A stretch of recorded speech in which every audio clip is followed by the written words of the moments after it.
रोहित जी भाई साहब ने देसी के अंदर कड़कनाथ मुर्गी, जिसको मध्य प्रदेश के झाबुआ जिले से उत्पत्ति माना जाता है। कड़कनाथ के नाम से भारत में एक नया ही संचार होता है लोगों के बीच में कि कड़कनाथ में ऐसा विशेष क्या है। तो रोहित जी भाई साहब ने भी कड़कनाथ की कुछ यहाँ पर लगभग 7-8 मुर्गियाँ हैं। कौन कौन सी है भाई साहब कड़कनाथ की, दिखा पाओगे क्या? एक तो ये रही जो अंडे पे है अभी।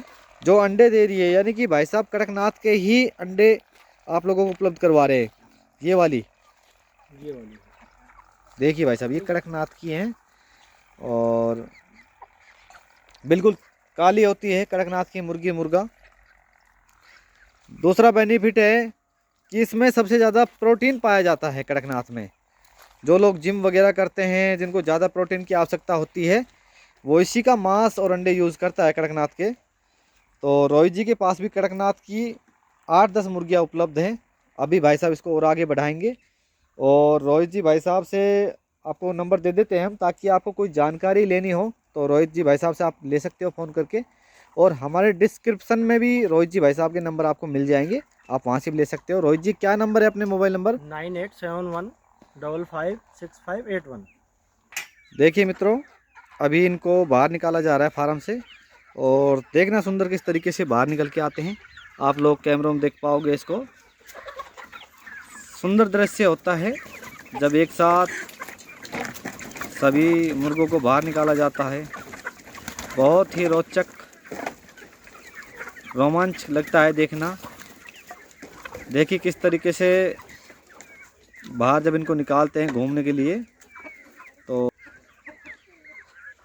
और अभी ये सब बाहर निकाले हैं।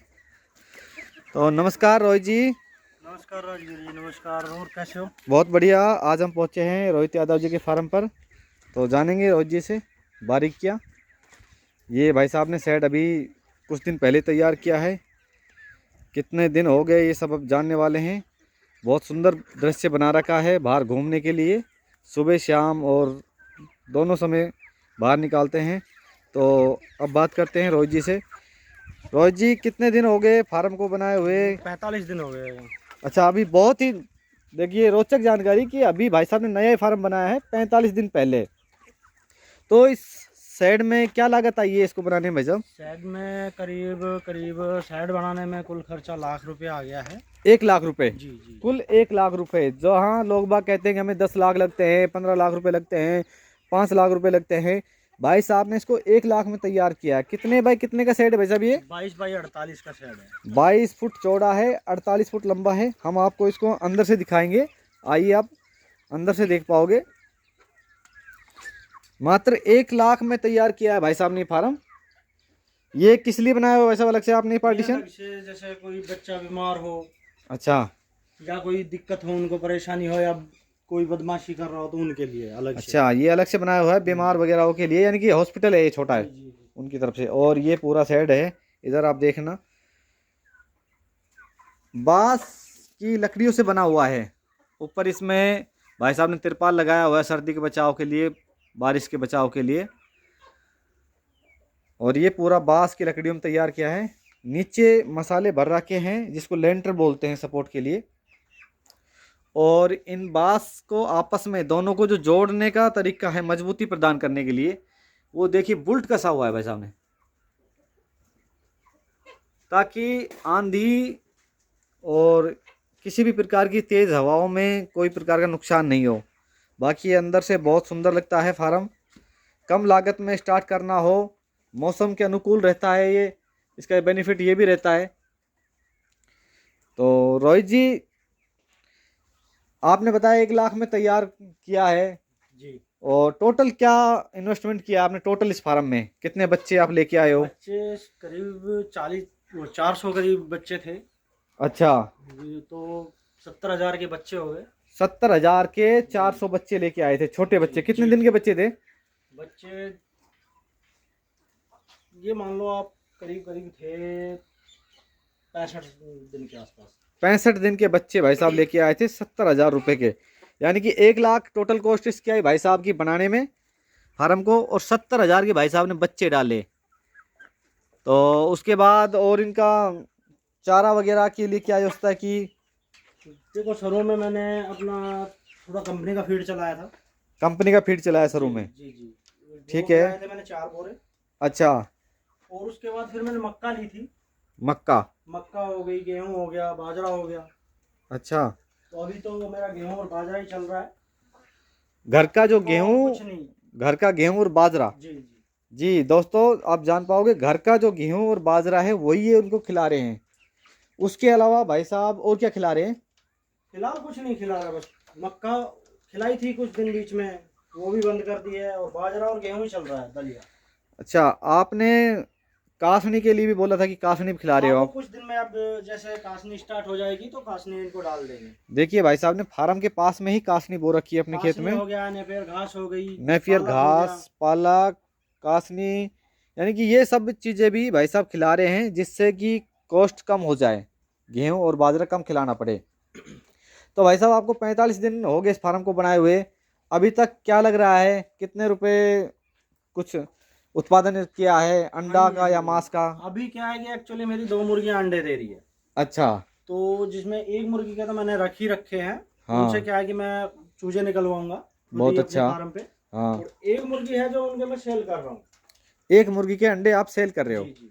तो पर डे कितना अंडे सेल कर रहे हो आप? पर डे 2 दिन में एक अंडा देती है, तो वो मैं 15? सेल कर देता हूँ। यानी कि 15 महीने में 15 अंडे कुल जी जी। एक मुर्गी से? जी और एक ही मुर्गी अभी अंडा दे रही है? जी। अच्छा, तो क्या रेट कर रखा है आपने अंडे का? अंडे का 30 रुपए। 30 रुपए का एक अंडा। जी। देसी मुर्गी है भाई साहब की? कौन सी नस्ल की मुर्गियां हैं ये ये? डबल FG है। डबल एफसी बोलते हैं हाँ, इनको। और आने वाले समय में अभी हम सोनाली ब्रीड पे भी काम करेंगे। सोनाली ब्रेड पे भाई साहब आने वाले दिनों में काम करेंगे। अभी डबल एफजी पे काम कर रहे हैं, जिसके 400 बच्चे भाई साहब ने ला करके डाले थे आज से 45 दिन पहले। और अभी केवल एक अंडे का एक ही मुर्गी अंडा दे रही है, तो 2 दिन में एक देती है, इसलिए 15 अंडे महीने में तैयार होते हैं। उसके अलावा और क्या इनकम है भाई साहब अभी आपके पास? आप इनको मीट के पर्पज से भी बेच सकते हो, ऐसी कोई दिक्कत नहीं है। मीट के पर्पज से? 65 बच्चे मैंने निकाल भी दिए हैं। अच्छा, 65 बच्चे आपने बेचे हैं अभी तक? जी जी जी जी। क्या रेट बेचे हैं भाई साहब? वो मेरे 350 रुपए केजी का है। 350 रुपए किलो के हिसाब से? चाहे वेट कितना भी हो। अच्छा, वेट चाहे कितना भी हो, वेट के 350 हिसाब से है, जैसे 350 रुपए पर केजी वेट के हिसाब से है। अब उनमें बैठा था करीब करीब 700 ग्राम के आसपास। अच्छा, तो वो मेरे गए थे 14,300 के। 14,300 रुपए के भाई साहब ने 45 दिन में माल बेच भी दिया है। और 1,70,000 रुपये भाई साहब ने टोटल कॉस्ट लगाई है, उसमें से 14,000 का माल दे दिया है। अभी कुछ और भी माल है क्या अपने पास तैयार बेचने के लिए? हाँ, सारा माल तैयार है, कोई दिक्कत नहीं है। अब देख सकते हो बहुत ही अच्छा, यानी कि जो वेट है वो बहुत अच्छा ले रखा है मुर्गियों ने। सभी मुर्गियां लगभग लगभग भाई साहब कितने किलो की होगी अभी वर्तमान बात करें तो? एवरेजन 900 ग्राम 1 केजी। 1 केजी 900 ग्राम के लगभग। जैसे ठीक। लूज बच्चे हैं उनमें थोड़ा कम है, बाकी सारी 900 ग्राम 1 केजी के आसपास पहुंच रही है। अच्छा, तो भाई साहब अभी बता रहे हैं 14,000 का माल बेचा है, बाकी सारा प्रोडक्शन अभी भाई साहब के पास बाकी है। क्या कहना चाहोगे? लोग बाग कुछ फार्मी मुर्गियां का पालन ज़्यादा करते हैं, आपने देसी को चुना है, क्या लगा आपको देसी चुनने के पीछे क्या रीजन रहा? देखो, इनमें बेनिफिट एक तो एक्चुअली क्या है कि इनमें मोर्टिलिटी रेट है जो वो बहुत कम है। यानी कि बीमार होने की? बीमार होने की और मरने की दर जो है वो बिल्कुल कम है देसी के अंदर। जी, जी। अच्छा। बॉयलर में बहुत ज़्यादा मोर्टिलिटी होती है, उनमें फिर इतना मंडी भी तेज वो होती रहती है, उतार चढ़ाव उनमें। अच्छा, बट हमारे इनमें क्या है कि फिक्स सा प्राइस है। फिक्स प्राइस होता है? जी जी। कभी कभार थोड़ा बहुत कोई ऊपर नीचे हो जाए तो हो जाए, हाँ। तो फिक्स रहता है बिल्कुल। तो अभी आपके पास कितना बाकी माल होगा अगर बात करें टोटल, तो कितना? करीब करीब मेरे पास 250 बर्ड्स है। 250 भी बाकी है? हाँ जी, हाँ जी। क्योंकि 70-80 बर्ड्स मेरे मर भी गए हैं। वो क्या है कि अपनी थोड़ी बहुत कमी होती है, नया नया फार्मर है, कोई भी सीखता है तो कुछ ना कुछ गलतियां होती है। देखिए भाई साहब ने बताया कि 70 बच्चे की डेथ हो गई है मुर्गी की, यानी कि आप बात करें 400 में से 70 बच्चे मर गए हैं, वो सीधा सीधा लॉस होता है। उस पर आपने जो खर्च कर दिया वो भी लॉस है, और सारा जो इन्वेस्टमेंट रहा उसमें भी लॉस है। आप बताइए 70 की भरपाई फिर कैसे हो पाएगी भाई साहब? कोई नहीं, आगे बर्ड्स जो आएंगे वो कर देंगे, या फिर इनमें से रिकवर हो जाएगा, कोई दिक्कत नहीं है उन चीज़ की। बट लेकिन हार नहीं माननी चाहिए उस चीज़ से। आप करते रहो काम, प्रॉफिट कभी ना कभी तो आएगा। तो क्या लगता है आपको, क्या कहना चाहोगे व्यूवर्स को कि ये काम ठीक है आपको? मैं अभी सभी व्यूअर्स को ये कहना चाहूँगा, सभी फार्मर भाई को ये कहना चाहूँगा कि फार्मिंग के साथ साथ आप फार्म भी कर सकते हो, कोई दिक्कत नहीं है। क्योंकि इसमें क्या है कि ज़्यादा ना तो टाइम देना पड़ता है, ना ही कोई ऐसा इशू है, ना ही कोई चैलेंजेस। आप सुबह 1 घंटा आओ, शाम 1 घंटा आओ। अच्छा, आपने सहयोग के लिए कोई और नहीं लगा रखा, आप भी नहीं, करते अभी हो? फिलहाल कोई नहीं है। हाँ। वो कुछ दिन में अगर ज़रूरत पड़ी तो लगा लेंगे, नहीं तो 1000 बच्चे तक हमारी कैपेसिटी है कि हम खुद पाल सकते हैं। देखिए रोहित जी, भाई साहब ने जो बात बताई है, ऐसा कोई भी फार्मर नहीं समझाता इस तरीके से कि इसमें लॉस भी है। तो बताया भाई साहब ने कि 70 बच्चे मर चुके हैं, वो सीधा सीधा अपना लॉस होता है। देखो लॉस और वहाँ है कि वो कुछ कमियां अपनी रहती है, जो शुरुआत में जैसे सीखते हैं, तो वही है, घुड़सवार एक बार नहीं होता है। बहुत अच्छा कहा भाई साहब ने कि घुड़सवार एक बार नहीं होता है, कहीं ना कहीं लॉस होता ही है। धीरे धीरे जैसे बिल्कुल जैसे बिल्कुल बिल्कुल। एक्सपीरियंस होता है उसका बेनिफिट भी मिलता है।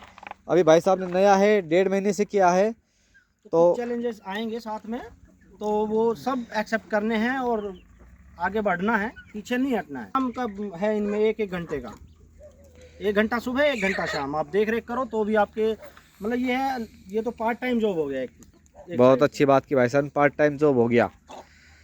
और अभी किसी प्रकार की और कोई रिस्क तो नहीं है ऐसा, जैसे आपने कहा 70 बच्चे मर गए, अब आगे से आप उनका संभाल से। तो मैंने पाओगे? बार बार यही कहा है कि वो अपनी गलतियां होती है, नहीं इसमें, इनमें मोर्टेलिटी रेट जो होती है वो बहुत, बिल्कुल जो दर होती है वो बिल्कुल बहुत कम होती है। बहुत कम ऐसी रहती कोई है। दिक्कत नहीं होती है इनमें, क्योंकि वो मेरी कमी थी। क्या है कि नया नया फार्मर हूँ तो पता नहीं था।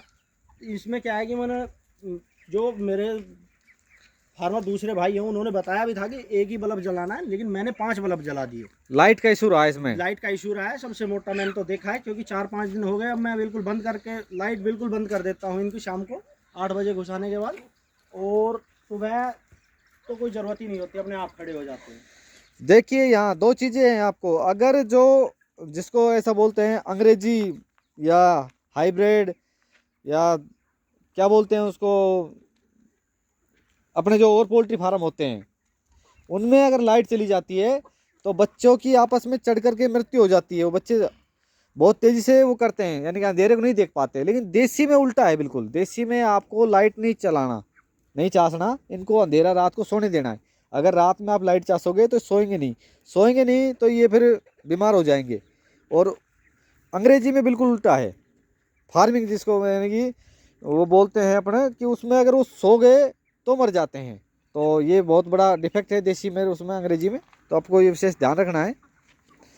तो रोहित जी, आप क्या कहना चाहोगे अभी व्यूवर्स के लिए कि अभी अपने पास लोगों को उतरना चाहिए, नए फार्मर को, या नहीं उतरना चाहिए, कुछ और सीखना चाहिए, या कहीं से ट्रेनिंग लेना चाहिए? देखो मैं तो सभी व्यूअर्स को यही बात कहना चाह रहा हूँ कि जो भी भाई अगर करने का मन है तो बिल्कुल करे, लेकिन ये नहीं है कि एक बार में पूरा करे। मतलब यानी 1000 बर्ड्स पाल लिए, 700-800 पाल लिए, आप 200 से भी शुरुआत कर सकते हो, 100 से भी शुरुआत कर सकते हो, ऐसी कोई दिक्कत नहीं है। आप पहले इनको थोड़ा थोड़ा करके और धीरे धीरे काम को बढ़ाओ, ये नहीं है कि एकदम बढ़ा लिया हमने। बहुत अच्छी कहा भाई साहब ने, थोड़े से काम स्टार्ट करो, बिल्कुल, जैसे जैसे बिल्कुल। जानकारी आती है वैसे वैसे आप आगे बढ़ो, बिल्कुल एकदम से पैसे खर्च मत करो। क्या होता है कि लोग बाग शुरू में अच्छे पैसे लगा देते हैं, फिर वो संभल नहीं पाते या कोई लॉस हो जाता है तो फिर वो इंसान टूट जाता है, जिसकी वजह से बहुत सारे पोल्ट्री फार्म वाले फेल हो गए। तो बहुत अच्छी जानकारी दी रोहित भाई ने। रोहित भाई का ये फार्म इसरोदा गांव तिजारा तहसील के अंदर पड़ता है, ज़िला अलवर, राजस्थान में। और अभी यहाँ भाई साहब के पास अंडे और मांस के लिए देसी मुर्गियाँ उपलब्ध हैं। जी बिल्कुल। बहुत बहुत धन्यवाद रोहित जी, भाई साहब आपका, आपने इतनी जानकारी दी।